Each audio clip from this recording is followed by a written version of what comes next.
Robert!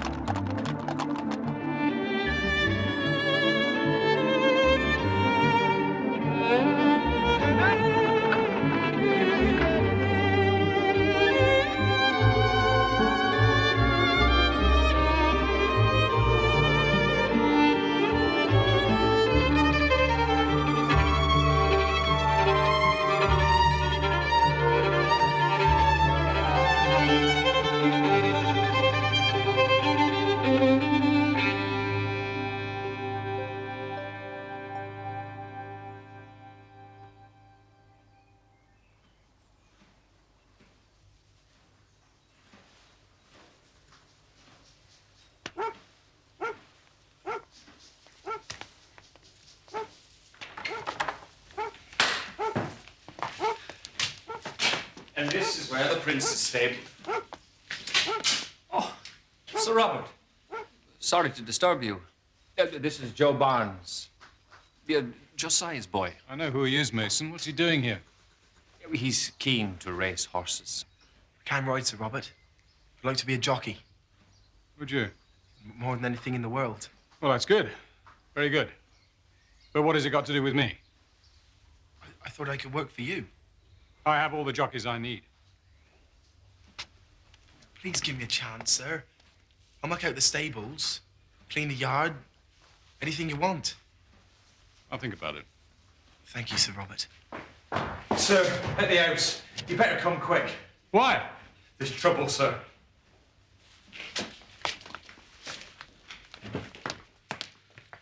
I told you, Lady Beatrice is unwell and does not wish to be disturbed. I think she'll make an exception in my case. I'm sorry, sir. I have strict instructions. Are you going to let me speak to Lady Beatrice? Or will I have to use force? Your answer to me first, Brewer. This gentleman is most insistent upon speaking to her ladyship, sir.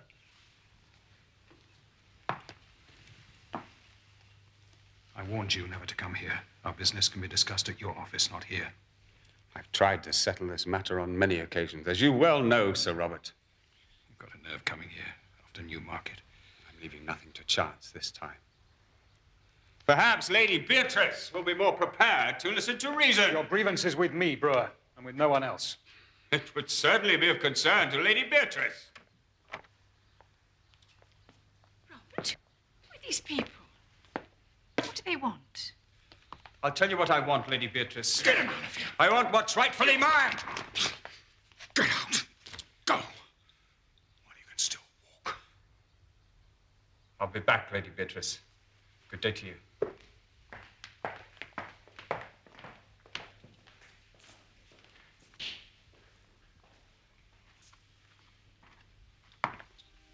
I'm sorry you've been upset, my dear. What did he mean, Robert? What's rightfully his? Nothing for you to worry about. But I do worry, Robert. I know you too well.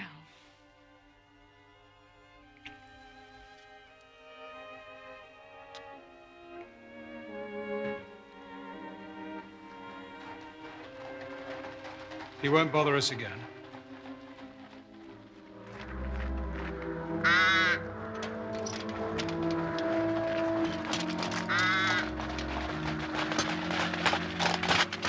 What should we do if he does come back, sir?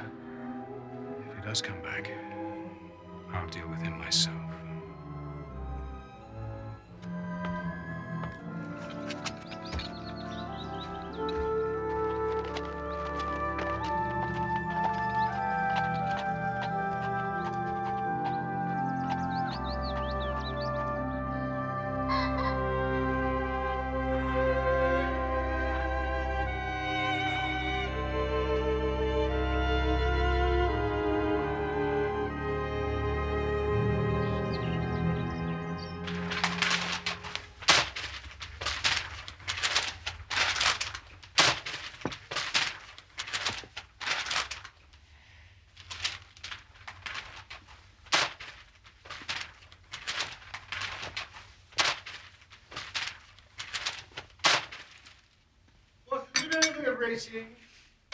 I ought to.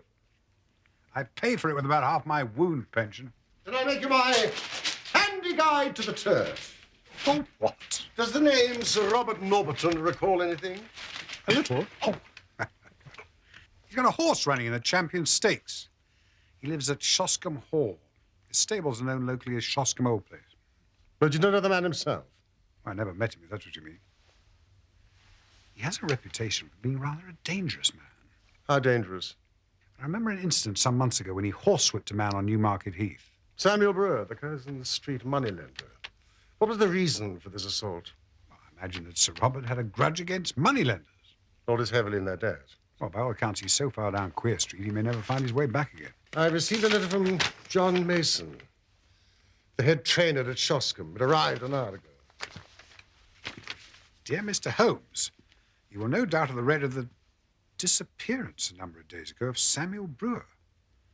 In the interests of my employer, Sir Robert Norberton, I should like to visit you to discuss a matter of the utmost urgency. He suggests a convenient time. It's already several minutes late. Samuel Brewer's disappeared. The newspapers make little of it, but let's hear more about Shoscombe. Well, the Shoscombe Spaniels, special pride of the lady of Shoscombe Place. The wife of Sir Robert Norberton, I presume? No, he never married. Ah. He lives with his widowed sister, Lady Beatrice Folder. You mean she lives with him? No, the place belonged to her late husband, Sir James. What should be amiss at Shoscombe? What indeed? And yet I expect it's the man who can tell us. Yes? My eggs were hard-boiled. There's a Mr. Mason to see you, sir. Thank you, Mrs. Hudson. Show him in. Sir?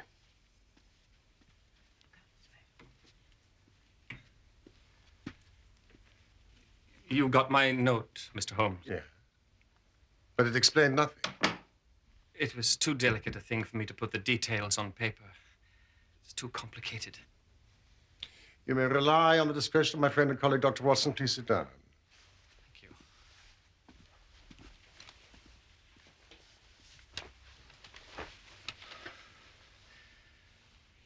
Mr. Holmes, I think Sir Robert Norberton is gone mad. Oh, please. This is Baker Street, not Harley Street. Why do you say so? I believe Shoscombe Prince and the Champion Stakes have turned his brain. Shoscombe Prince? Watson, you're invaluable. A horse. The finest in England, sir. Now, the truth is, Sir Robert has got to win this race. He's up to his neck, and it's his last chance. He's wagered everything he could raise or borrow on the horse, and he's holding off his creditors till after the big race. Oh, if the prince fails him, he's done for. And you're assuming there's a connection between Sir Robert's debts and the disappearance of Samuel Brewer? He's Sir Robert's principal creditor. And I don't mind admitting there's no love lost between them. After what happened at Newmarket, I'm not surprised. Oh, that was just the start. Brewer showed his face at the hall last week, and Sir Robert flew at him like a man possessed. Said he'd deal with him if he ever showed his face there again. Well, presumably he's not returned. I don't know, sir. Not for sure. I see. In the event of financial catastrophe, would Sir Robert have any claim on his sister's estate? None at all, as far as I know. She only has a life interest, and it reverts to her husband's brother after her death. In the meantime, her ladyship draws the rents every year. And her brother spends them? That's about the size of it. He must lead her a most uneasy life. Well, maybe so, but they've always been the best of friends. They have the same tastes, and she loves the horses as much as he does. Or at least she did. Every day at about 12, she'd ride down to the stables to see them. And above all, she loved the prince. Morning, Beatrice. I can't wait to see their faces when this delightful creature is first past the post. What say you, Mason? The others won't stand a chance, sir. A three-length win, wouldn't you say? 3.5, at least. Just beware of raising your hopes too high, Robert. You're not the only one who'd like to see his horse win the Champion Stakes. I'm the only one with a horse like Shoscombe Prince. He's on such good form, you could ride him to victory yourself, my dear. I think not, Robert. Our riding days are over.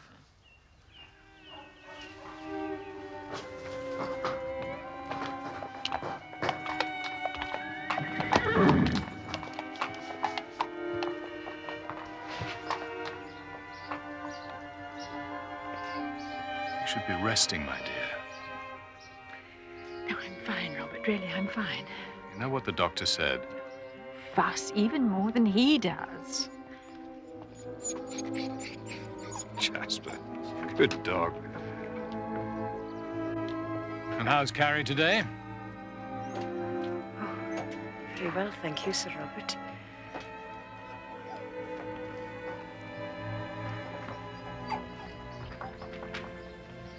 But for the past week, her ladyship has driven past the stables with never so much as a good morning.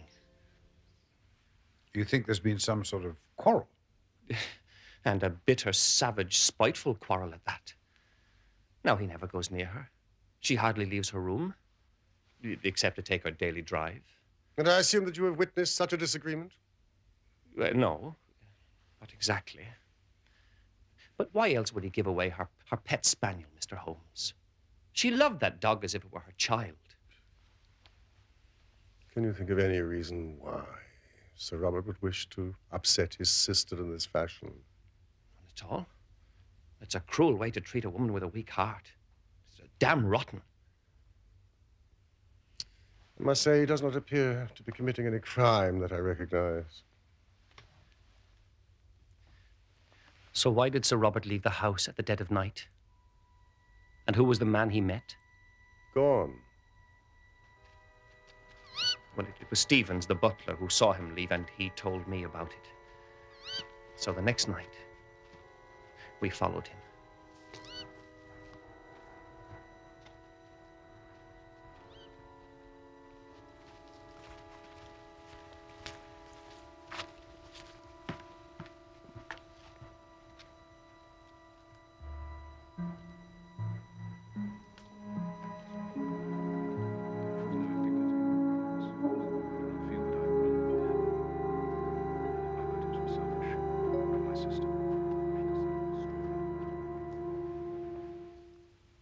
So who was it? Samuel Brewer? It was too dark to see his face. When did Sir Robert give away his sister's dog? A week ago today. Jasper was howling like a banshee at the mill house. But that was no good reason for the master to do what he did.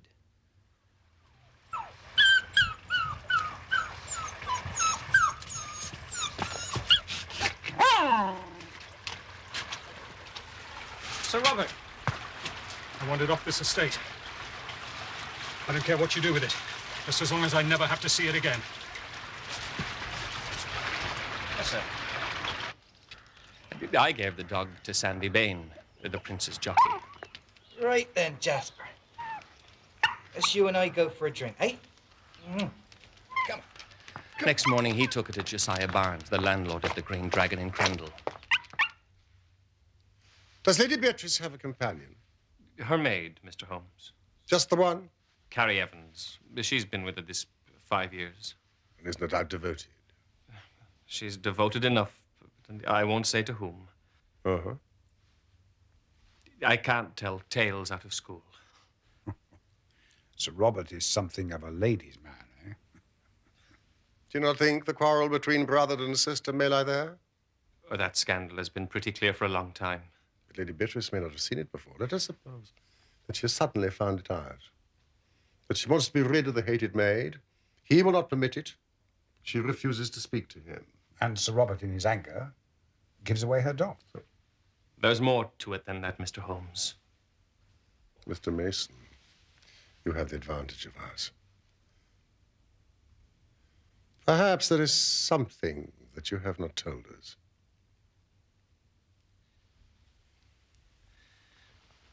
There's a central heating furnace in the cellar.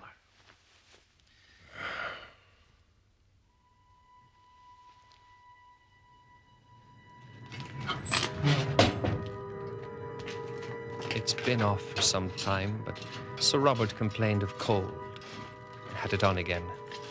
Harvey runs it. He's one of my lads. He didn't like the look of it, Mr. Holmes. And he brought it to me last night. How often does Harvey attend the furnace? He makes it up every evening and then he leaves it. So anyone could visit it during the night? I suppose so. But the lad has the key to the outer door. I see. What is the name of that tavern you spoke of? Green Dragon. Is there any good fishing in that part of Berkshire? There's trout in the mill stream and pike in the lake. That's good enough. What do you make of it, Watson? It's the upper condyle of a femur.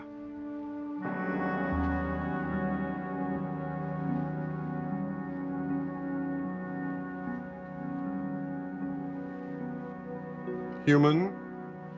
Without a doubt.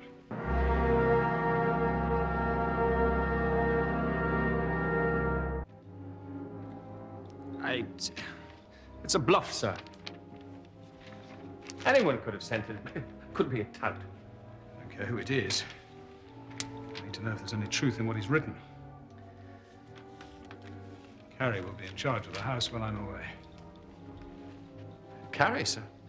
Your concern must be for the prince's training. Nothing is more important than that.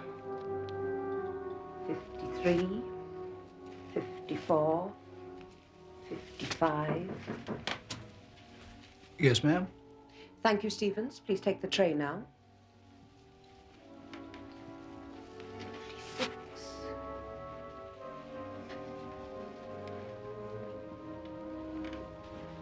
I leave at dawn.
Two rooms, is it then, sir? And 2 glasses of your best ale. Right, sir.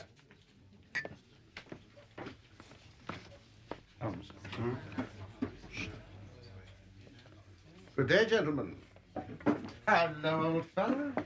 Oh, ladies, I'm so sorry. I didn't see you sitting there. It's quite a bite in the air, isn't it? Oh, you'd much rather be free, wouldn't you? Landlord! Is it really necessary to keep this dog tied up like this? If I didn't, sir, he'd be off back to the old in a jiffy. You see, sir, Jasper's a Shoscombe spaniel. Oh, I should have known. You see, I'm quite a dog enthusiast myself. Oi! Be careful with that luggage or I'll skin you alive. Don't you mind him, sirs. He takes after his mother. Out for a bit of fishing, eh? We thought we might try and land a pike or two at the whole lake. And you might find yourselves in the lake before you were through. Why is that? Sir Robert's terrible jealous of anyone who might be spying on his stables. Well, we're not touts. He's the sort that strikes first and speaks afterwards. Watson, I think we should take a little walk before lunch. Oh, that's a splendid idea. Do you think we could take the dog with us, landlord? By all means, gentlemen. But mind what I said about Sir Robert.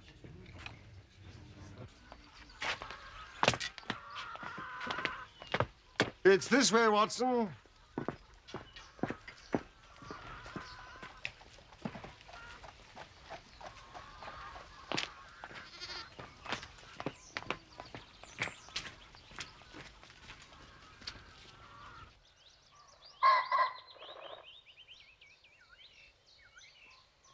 What about Sir Robert? By my estimate, he should be well on his way to York by now. How do you know that? That is where my telegram sent him. Holmes, what have you been up to? Of course, Palmer's the favourite is stabled somewhere near York. I merely advise him that the horse has shown much improvement in the last few days. He won't be pleased when he finds he's been duped. I'm sure he'll be furious. Jasper! Jasper! Come on, boy. Hello, boy. How are you? Hey? Hello.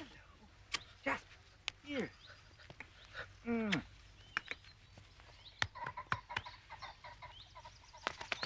I know you? No, but evidently Jasper knows you. You must be Sandy Bay. Yes, sir. It was you that brought Jasper to the tavern last week. We're fond of animals. But they're all God's creatures, sir. I won't see no harm come to them. Mr. Mason seemed to think that Jasper had a lucky escape. You must have had a reason for behaving like you did. I'm sure Sir Robert had the best of motives. No, I'm talking about Jasper. He was always such a quiet dog. You know, something must have happened to him. At the mill house? No, sir. At the cellar? No, sir. At the old church. It was the same morning I brought him to the Green Dragon. It's an old ruined chapel. And under it there's a crypt which has a bad name among us. Jasper! Not that way! Jasper! Jasper, come back!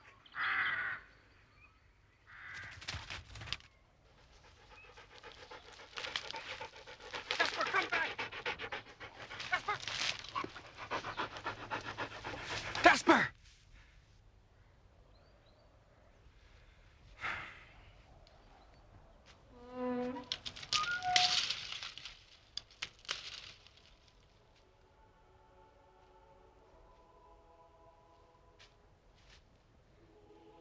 Jasper. Come on, boy. Come on, I'm not playing games now.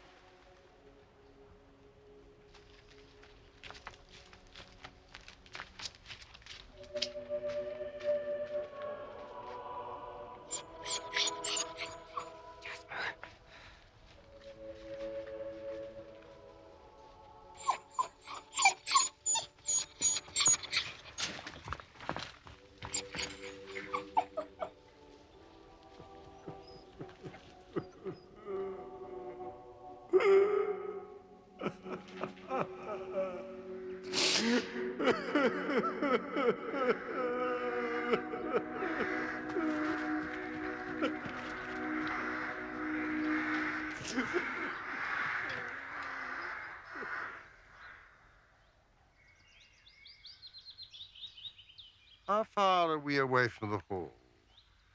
About a quarter of a mile, sir. I'm correct in thinking that Lady Beatrice takes a drive about midday. Yes, sir. Thank you. We've not a moment to lose. Come, Jasper. Come, Watson. Come, goodbye.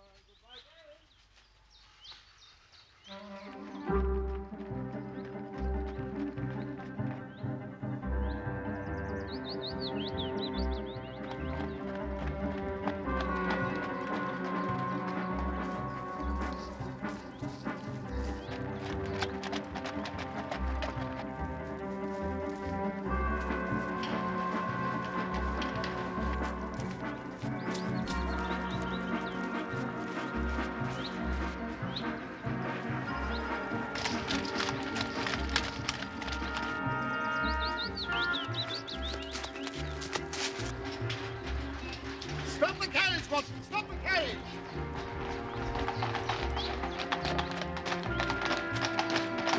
Excuse me.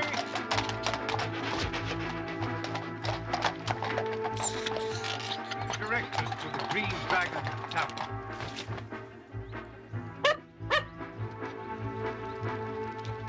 Drive on! Drive on! Stay! Stay there! Stay there!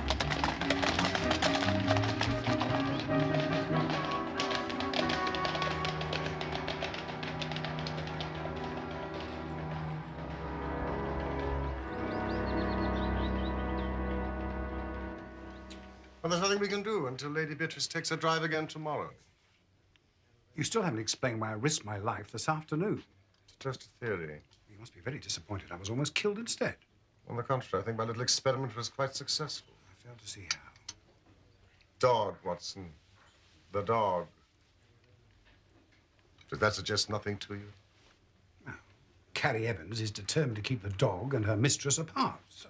There is an alternative. Yes. That Sir Robert has done away with the moneylender, Samuel Brewer. Don't forget the human bone that was found. It's perfectly clear to me. They've crossed swords before. It's possible that Sir Robert has gone too far this time and is guilty of murder. What the boy found is all that remains of the unfortunate moneylender. Oh, landlord, thank you. I'm famished.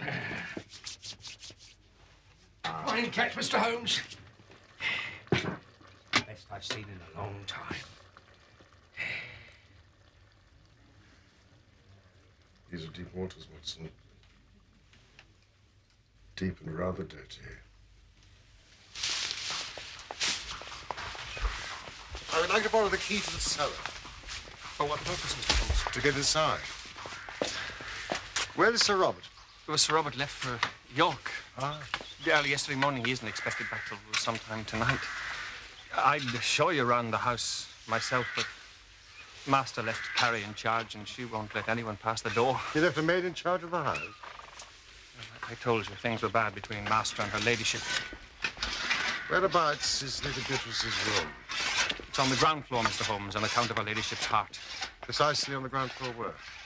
There's a second room in the corridor beside the cellar passageway. Has there been any change in the running of the house since we spoke at Baker Street? None that I can think of. Yeah, apart from the fact that I had to dismiss Harvey, one of my stable lads. Wasn't he the one that found the bone in the furnace? That's right. What was the reason for his dismissal? Well, he'd stolen some money from some of the other staff. Ah, here's the prince himself, Mr. Holmes.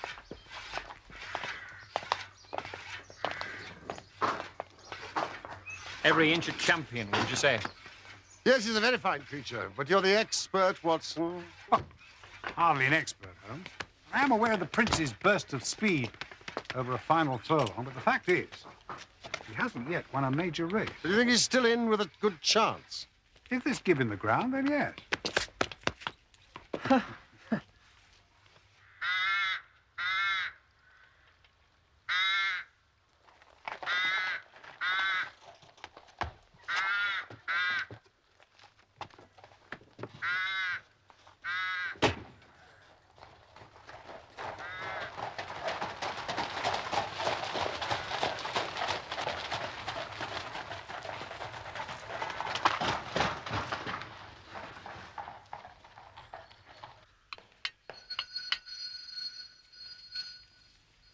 All right, hold your horses. I'm coming. Good afternoon. You must be Stevens. That's right, sir. I'm the doctor. Well, Sir Robert asked me to call on his sister at the first opportunity. I'm new to the area. He said nothing about it to me, sir. Oh, he must have forgotten. Hardly surprising for a man as busy as Sir Robert. I'm afraid her ladyship is out taking her carriage exercise at the moment. How long is she likely to be? Well, no more than half an hour, sir. Oh, in that case, I don't mind waiting.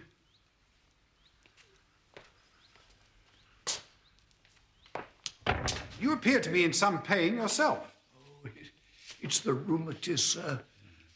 These old bones have taken a pounding in their time. Health's not what it was. Now, why don't you tell me about it? Beg pardon, sir. Well, now that I'm here, I might as well make myself useful. Oh, that's very kind of you, sir. Thank you. Well, it starts in the bottom of my wrist, and then it goes up. In the shoulder. That's right.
S.B.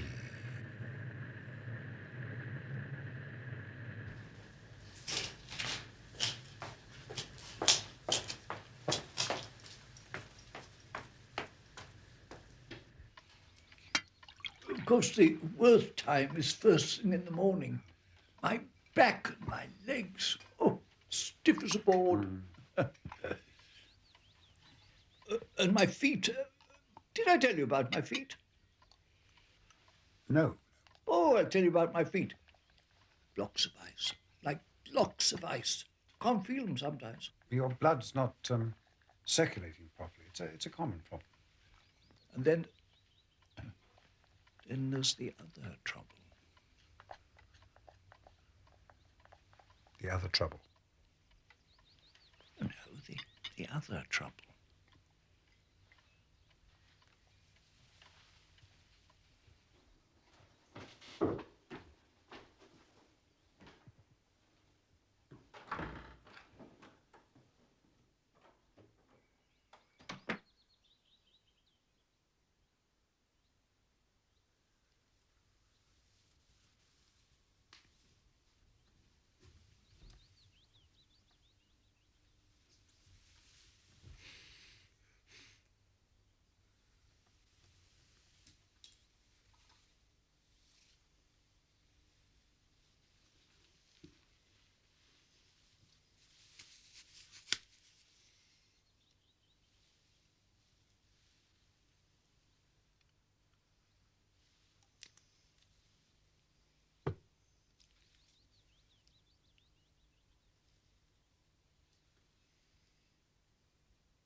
I've tried everything, but it doesn't make any difference at all.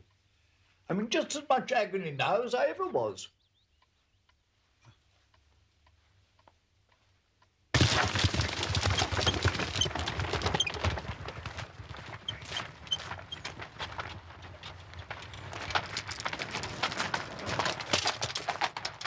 Roll it right up. Oh, that'll be her ladyship. She's back early. Please excuse me, but I'm afraid I have another urgent appointment.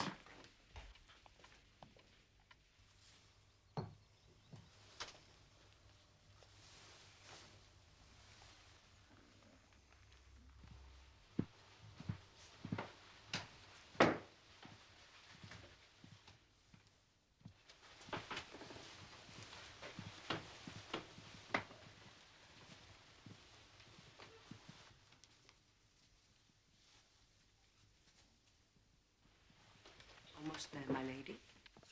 Thank you, Stevens. We'll be all right now. Thank you, Stevens. Right you are, miss.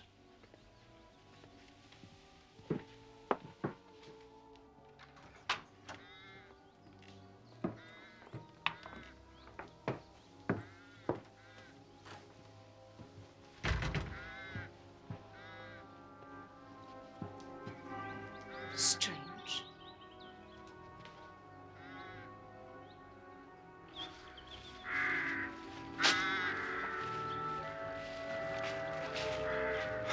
Holmes, thank goodness. Fortunately, the bedroom was on the ground floor. Did you have any luck? Few things are still unclear, but before the night is out, I hope to have solved the mystery of Shoscombe Old Place.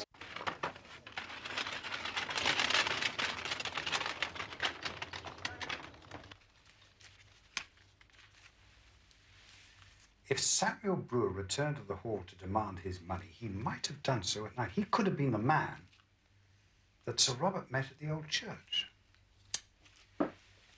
Perhaps Sir Robert flew into one of his rages and killed him.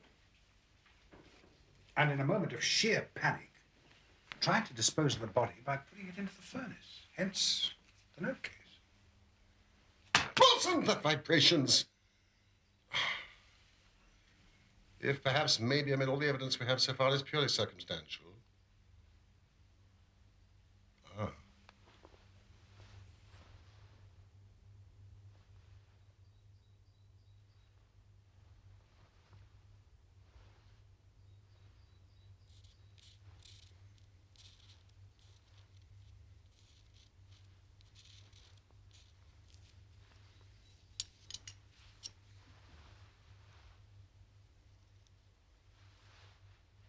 resin. Resin.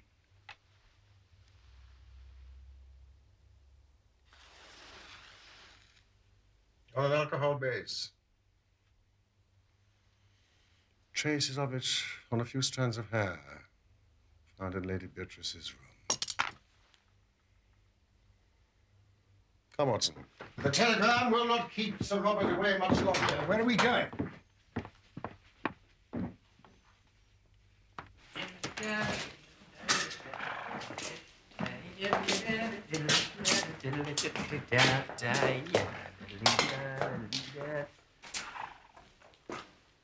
Sir Robert.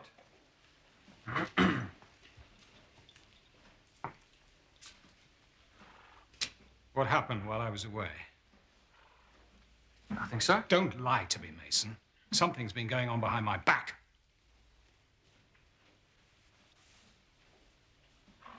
Has anyone been around here asking questions? No one, sir.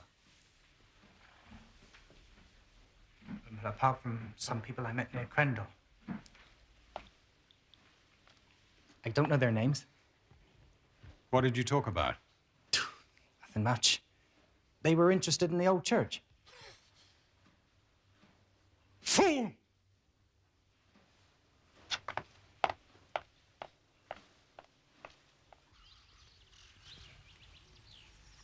Now, if Samuel Brewer was not the victim, why was his note case found in the cellar at the hall? Who else in the household has the initials SB? SB. Sandy Bain. Harvey was dismissed for stealing from other members of the household. One of his duties was to tend to the furnace in the cellar. Well, the fact remains that the body was burned. If it wasn't Brewer's, then whose was it?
What could you possibly hope to find in a place like this?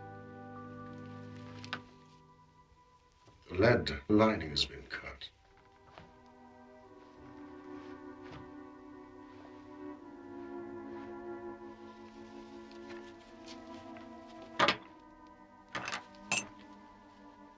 Just as I thought.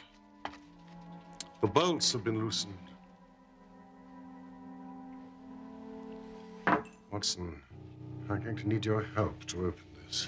Holmes, that's desecration.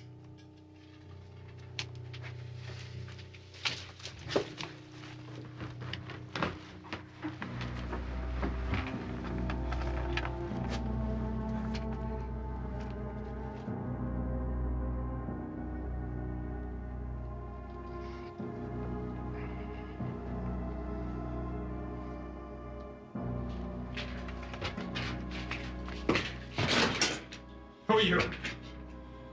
What are you doing on my property? You here? Who are you? What are you doing here?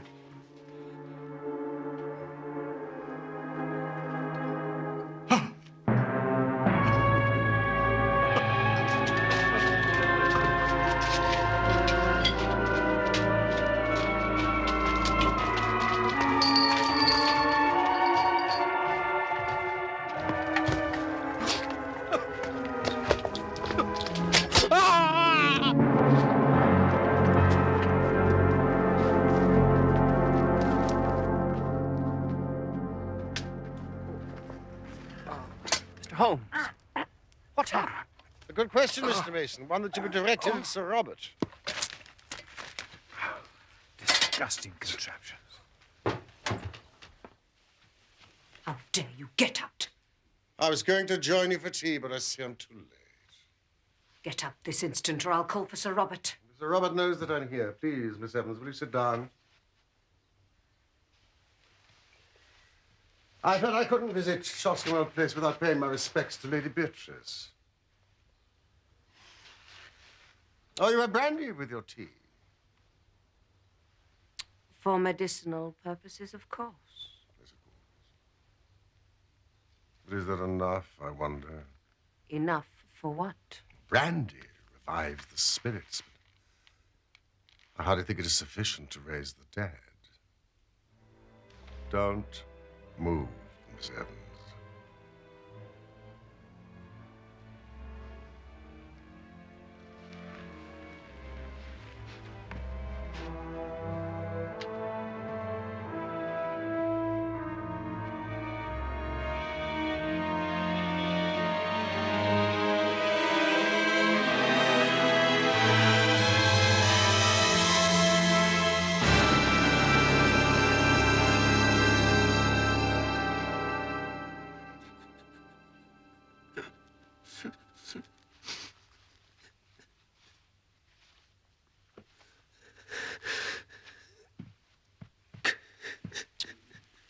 That should be comfortable enough till your own doctor arrives.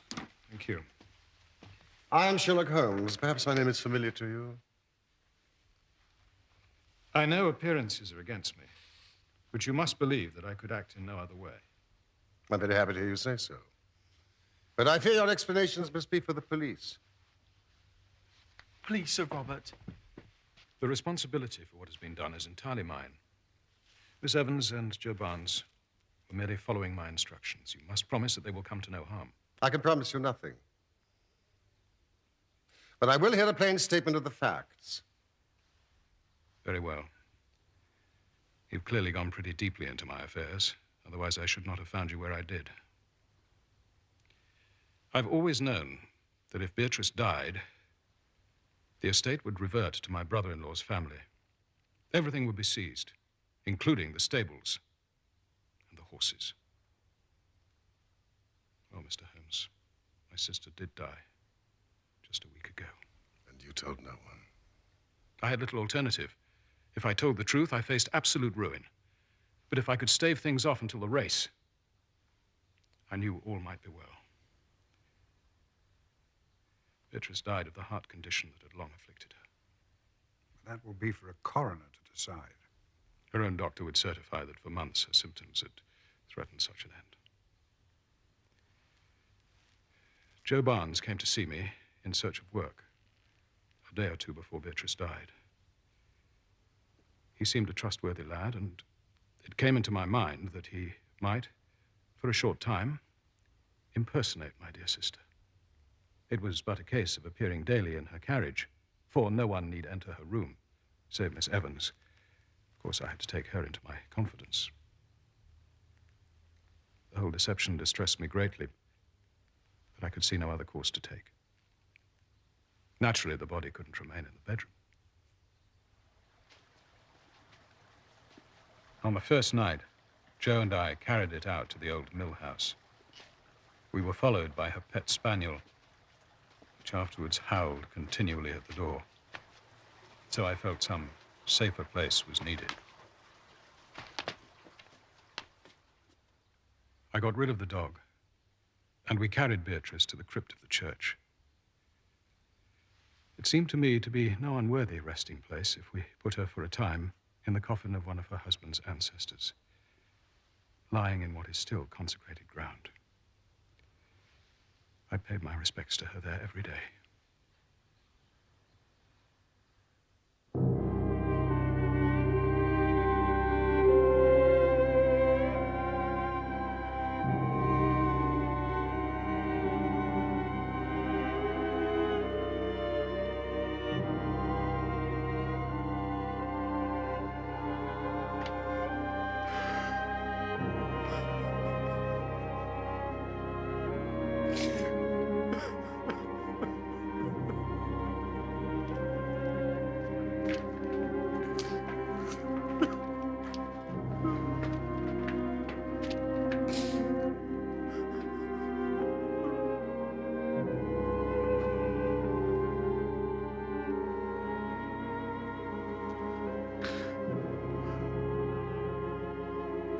As to the old relics which we took from the coffin, Joe and I removed them.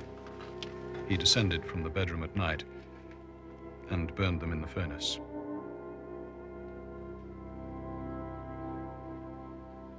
Was it necessary to lay that monstrous trap? I was determined that no one should disturb my sister's rest. But how you suspected her death, I cannot imagine.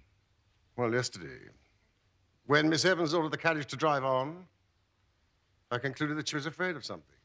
I suspected that something was Jasper. Miss Evans knew that dogs do not make mistakes. He would have known that it wasn't his mistress. But we must keep all this for the police.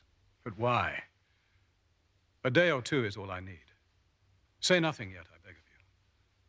The race will have been run, and my nightmare might be over. I loved Beatrice with all my heart. There was no indignity or irreverence. I don't feel I have wronged the dead. I realize that my motives were selfish, but my sister would not have wished to see me destroyed.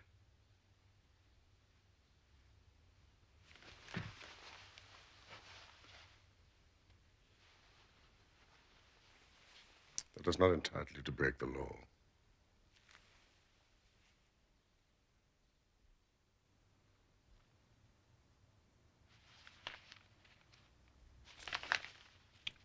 Listen to this, Holmes.